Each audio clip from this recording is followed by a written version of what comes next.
You ask Tiger to solve. This deals with linear equations with one unknown.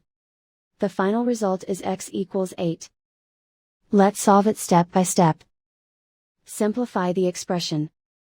Group like terms. Simplify the arithmetic.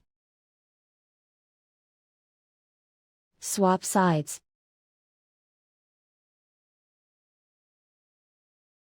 Group all constants on the right side of the equation. Subtract 5 from both sides.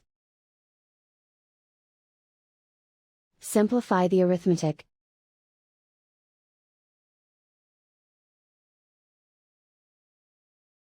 Isolate the x. Divide both sides by 2. Simplify the fraction. Find the greatest common factor of the numerator and denominator.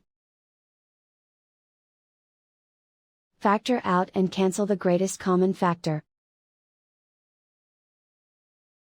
And so the final result is x equals 8.